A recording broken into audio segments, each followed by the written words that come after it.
ഒരുപാട് നല്ല പ്രൊഡക്റ്റുകൾ അല്ലെങ്കിൽ ഒരുപാട് നല്ല സർവീസുകൾ ചിലപ്പം ഡിജിറ്റൽ മാർക്കറ്റിങ്ങിൻ്റെ ഒരൊറ്റ അഭാവം കൊണ്ട് മാത്രം ഒന്നും അല്ലാതായിട്ട് പോയിട്ടുണ്ട്. ഒരുപാട് ബിസിനസ്സുകൾ തകർന്നിട്ടുമുണ്ട്. ശരിക്കും അവർക്ക് മനസ്സിലാവില്ല എന്തുകൊണ്ടാണ് അത് തകർന്നതെന്നുള്ളത് മനസ്സിലാവില്ല. അപ്പോൾ അങ്ങനെ തകരാൻ ഡിജിറ്റൽ മാർക്കറ്റിങ്ങിൻ്റെ അഭാവം ഒരു കാരണമായിട്ടുണ്ടെന്ന് സാറിന് തോന്നിയിട്ടുണ്ടോ? തീർച്ചയായിട്ടും. ഇന്നത്തെ മാർക്കറ്റിൽ അത് എന്തെങ്കിലും നിങ്ങൾക്ക് ഒരു പ്രൊഡക്റ്റും മാർക്കറ്റും സെല്ല് ചെയ്യണം എന്നുണ്ടെങ്കിൽ digitally you should do it. Okay. അതായത് ഒരു ബിസിനസ് തുടങ്ങണം എന്നുണ്ടെങ്കിൽ നമ്മൾ ഡിജിറ്റൽ മാർക്കറ്റിംഗ് തീർച്ചയായിട്ടും ചെയ്തിരിക്കണം. തീർച്ചയായിട്ടും ഒരു ബിസിനസ് തുടങ്ങുന്നതിന് മുന്നേ തന്നെ you need to specifically decide that what is my budget for digital marketing. Okay. അപ്പോൾ ഇവോക്ക് ശരിക്കും പറഞ്ഞിട്ടുണ്ടെങ്കിൽ മുന്നേ തന്നെ ചിന്തിച്ചു. അതായത് ബിസിനസ് എന്തായാലും നമുക്ക് ലൈഫ് ലോങ് ആവശ്യമായിട്ടുള്ള ഒരു സംഭവമാണ്. അപ്പോൾ ബിസിനസ് നമുക്ക് എപ്പോഴും മുൻപന്തിയിലേക്ക് എത്തിക്കണമെന്നുള്ള ഡിജിറ്റൽ മാർക്കറ്റിംഗ് മസ്റ്റ് ആണെന്നുള്ള ഇവോക്ക് ചിന്തിച്ചതിൻ്റെ പേരിലാണ് സാർ ഇവോക്കിലേക്ക് എത്തിച്ചേർന്നത്. ഇവോക്ക് എന്നൊരു ഫേമിലേക്ക് എത്തിച്ചേർന്നത്. ഓക്കെ. ഇവോക്ക് ഈസ് ബേസിക്കലി ഞാൻ ആദ്യം പറഞ്ഞ പോലെ തന്നെ Evoque is basically digital design and development and marketing company. So when you come to Evoke for a consultation, suppose you have an idea or you may have already a business, maybe if you are having a clothing business, or clothing boutique നിങ്ങൾ നടത്തുവാണ്, so maybe you are coming to us for a complete digital consultation.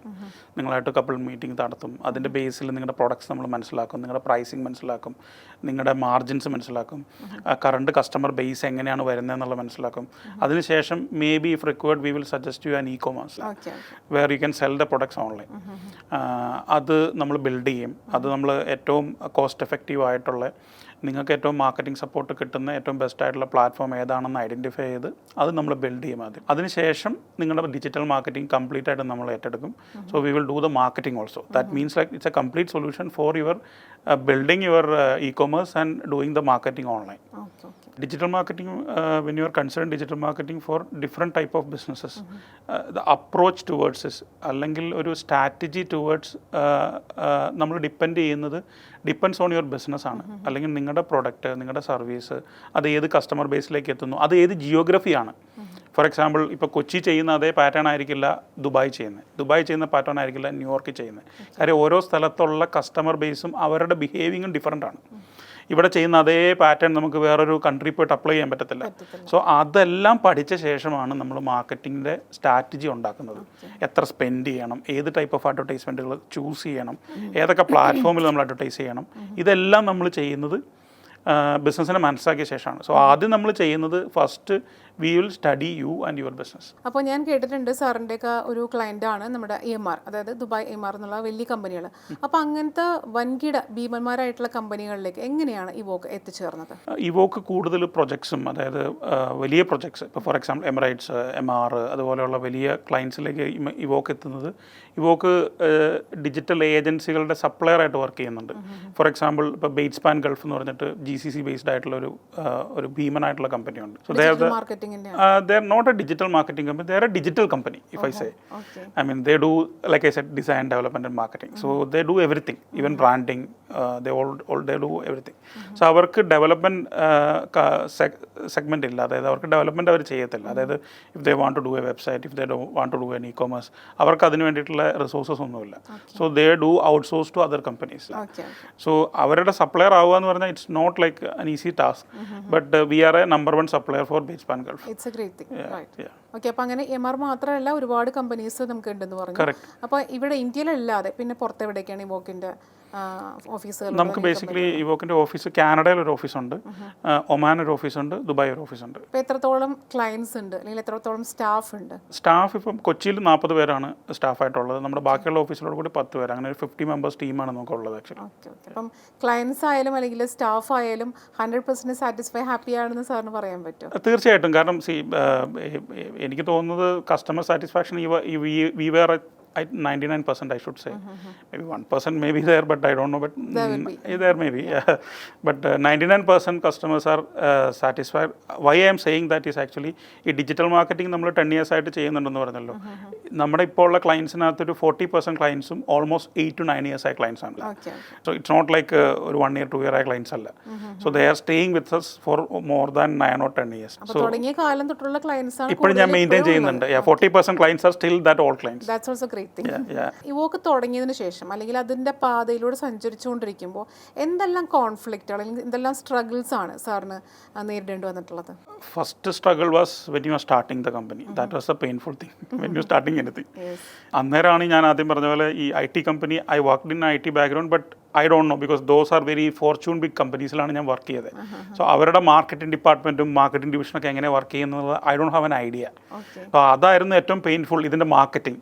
Because operations part I'm well aware, because ഞാൻ IT background ഉള്ളതാണ്, ഞാൻ developer ആയിരുന്നു. So ഒരു development company start ചെയ്യുമ്പം I know what to do, but marketing I'm not aware of. എങ്ങനെ marketing ചെയ്യണം ഒരു idea ഇല്ലായിരുന്നു actually. That was one of the main challenge while I started the business എന്നാണ് എനിക്ക് തോന്നുന്നത് actually.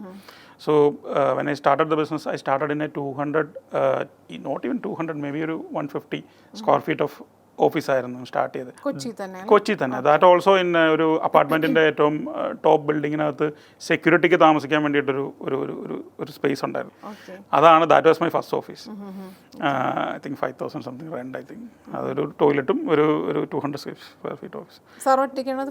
അല്ല, ഞാൻ ഒരു 10 days ഞാൻ ഒറ്റയ്ക്കായിരുന്നു സ്റ്റാർട്ടിങ് ഉണ്ടായിരുന്നത്. അതിനുശേഷം I get a designer, then a developer. ഞങ്ങൾ 3 പേര് ഓൾമോസ്റ്റ് ഒരു ഫസ്റ്റ് 3 months ഞങ്ങൾ 3 പേര് മാത്രം ഉണ്ടായിരുന്നുള്ളൂ. So I almost stay at the office almost full day. ഞാൻ വീട്ടിൽ പോകുന്നത് കുറവായിരുന്നു ആക്ച്വലി. ഞാൻ രാത്രി അവിടെ തന്നെ കിടന്നുകൊണ്ടിരുന്നത്. എൻ്റെ കാരണം ഇതായിരുന്നു, കാരണം ഐ വാസ് സപ്പോർട്ടായിരുന്നു. ഓഫ് കോഴ്സ് ഫാമിലി സപ്പോർട്ട് ഇല്ലാതെ നമുക്ക് ഒരു ബിസിനസ്സും തുടങ്ങാൻ പറ്റത്തില്ല. ഞാൻ അവിടെ കിടക്കാനുള്ള കാരണം എന്ന് വെച്ച് കഴിഞ്ഞാൽ ഞാൻ ടാർഗറ്റ് ചെയ്ത കസ്റ്റമർ ബേസ് എല്ലാം US, യൂറോപ്പ് ആയിരുന്നു.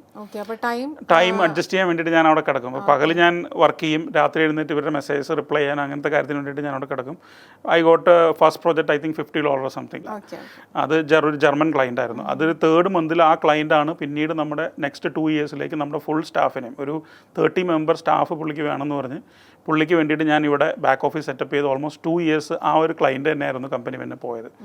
So starting first 3 months very struggled ആയിരുന്നു ആക്ച്വലി. പിന്നെ അത് കഴിഞ്ഞിട്ടുള്ള സ്ട്രഗിളിങ് എന്തൊക്കെയായിരുന്നു? അല്ലെങ്കിൽ അത് പിന്നെ നല്ല സ്മൂത്ത് ആയിട്ടാണോ പോയിട്ട്? No business always time to time struggles വന്നുകൊണ്ടിരിക്കും. അത് ഡിഫറെൻറ്റ് ടൈപ്പ് ഓഫ് സ്ട്രഗിൾസ് ആയിരിക്കും.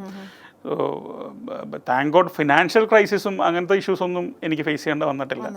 ക്ലയൻസിനൊക്കെ ഹാൻഡിൽ ചെയ്യുമ്പോൾ സാറിന് അത് എങ്ങനെയാണ് കുറച്ചും കൂടെ ഈസി ആയിട്ട് തോന്നിയിരിക്കുന്നത്? നമ്മുടെ GCC അല്ലെങ്കിൽ പുറത്തുള്ള ക്ലയൻസ് ആണോ അതോ നമ്മുടെ ഇന്ത്യൻ ക്ലയൻസ് ആണോ കുറച്ചും കൂടെ എളുപ്പമായിട്ട് തോന്നിയിട്ടുള്ളത്? ഓഫ് കോഴ്സ് പുറത്തുള്ള ക്ലയൻസ് തന്നെയാണ് actually. Indian clients are actually over expectations ഉള്ള ആൾക്കാരാണ്. പിന്നെ നമ്മുടെ മാർക്കറ്റും അങ്ങനെയാണ്. കാരണം എന്താ വെച്ച് കഴിഞ്ഞാൽ ഇപ്പോൾ ഫോർ എക്സാമ്പിൾ ഇവോക്ക് പോലത്തെ ഒരുപാട് കമ്പനികളുണ്ട്. So the market competition also tight in India. So ആ ഒരു മാർക്കറ്റിനകത്ത് നമുക്ക് സ്പെൻഡ് ചെയ്യണതിനേക്കാളും അല്ലെങ്കിൽ നമുക്ക് എഫോർട്ട് എടുക്കുന്നതിനേക്കാളും കൂടുതൽ നമുക്ക് ബെനിഫിറ്റും നമുക്ക് ഔട്ട്സൈഡ് ഇന്ത്യൻ പ്രോജക്ട്സ് ചെയ്യുമ്പോൾ തന്നെയാണ് ആക്ച്വലി. ഓഫ് കോഴ്സ് ഈ കറൻസി വാല്യൂയുടെ ഡിഫറൻസ് എന്തായാലും നമ്മുടെ ഇതിൽ റിഫ്ലക്റ്റ് ആവുമല്ലോ ആക്ച്വലി. ശരിയാണ്. അതുപോലെ ഈ ഡിജിറ്റൽ മാർക്കറ്റിംഗ് എന്നത് എനിക്കൊരു ഇപ്പോൾ ആസ് എ ഒരു നോർമൽ പേഴ്സൺ എന്നുള്ള നിലയ്ക്ക് എനിക്കൊരു അത്ഭുതമായിട്ട് തോന്നിയത് ലുലു പോലുള്ള എസ്റ്റാബ്ലിഷ്ഡ് ആയിട്ടുള്ള കമ്പനീസ് ശരിക്കും ഡിജിറ്റൽ മാർക്കറ്റിംഗ് ഇപ്പോൾ നന്നായിട്ട് ചെയ്യുന്നുണ്ട്. അപ്പോൾ അത്രയും എസ്റ്റാബ്ലിഷ്ഡ് ആയിട്ടുള്ള കമ്പനികൾ ചെയ്യണമെന്നുണ്ടെങ്കിൽ ഡിജിറ്റൽ മാർക്കറ്റിംഗ് ചെയ്യണമെന്നുണ്ടെങ്കിൽ അതിന് അത്രത്തോളം ഇമ്പോർട്ടൻസ് ഉണ്ട്. അപ്പോൾ എന്തുകൊണ്ടാണ് ഇത്രയും എസ്റ്റാബ്ലിഷ്ഡ് ആയിട്ടുള്ള കമ്പനികൾ പോലും ഡിജിറ്റൽ മാർക്കറ്റിംഗിലേക്ക് പോകുന്നത്? അതിൻ്റെ ഒറ്റ കാരണമുള്ളൂ. ഞാൻ ആദ്യം പറഞ്ഞ ആൻസറുമായിട്ട് ഇതിനെ കണക്ട് ചെയ്യാം. കാരണം ഒറ്റ കാരണമുള്ളൂ, now the people are in digital. People are always spending their ഇപ്പം നമുക്കിപ്പോൾ നമ്മുടെ മൊബൈൽ ഫോൺസിലൊക്കെ നോക്കിക്കഴിഞ്ഞാൽ സ്ക്രീൻ ടൈം എന്ന് പറഞ്ഞിട്ട് ഒരു ഇത് കാണിക്കുമല്ലോ. ആ സ്ക്രീൻ ടൈം നമ്മൾ എത്ര നേരം നമ്മൾ സ്ക്രീൻ സ്പെൻഡ് ചെയ്തെന്നുള്ളത്. You just look at your phone and confirm that എത്ര സമയം ശരിക്കും അത് നമ്മുടെ മനുഷ്യനെ മനസ്സിലാക്കിയിട്ടാണ് അത് വെച്ചിരിക്കുന്നത്. കാരണം അറിയാം ഇതിലിങ്ങനെ ഇരുന്ന് പോകുന്നുള്ളൂ. അപ്പോൾ അത് എത്ര ടൈം നമ്മൾ സ്പെൻഡ് ചെയ്ത് നമുക്ക് തന്നെ അറിയാൻ വേണ്ടിയിട്ടായിരിക്കും അവർ വെച്ചിരിക്കുന്നത്. അതെ, അപ്പം നമുക്കൊരു മനുഷ്യൻ ഒരു ഹ്യൂമൻ ബീങ്ങിന് ഒരു ദിവസം 24 hours അല്ലേ കിട്ടുള്ളൂ, അല്ലാതെ 28 30 ഒന്നും കിട്ടാൻ പോകുന്നില്ല. So now the point is actually ആ 24 hours if you are spending 10 hours in digital screen time, then Lulu അല്ലെങ്കിൽ ഇപ്പം വേൾഡ് ബിഗ് കമ്പനി കോക്കോ പെപ്സിയോ ഹൂവർ അവർ പ്രസൻറ്റ് ഡിജിറ്റലി വന്നില്ലെന്നുണ്ടെങ്കിൽ then they have to be present in digital also. അതുകൊണ്ടാണ് അവർക്ക് vision ഉണ്ട്, അതുകൊണ്ടാണ് ദേ ആർ ഇൻ ഡിജിറ്റൽ.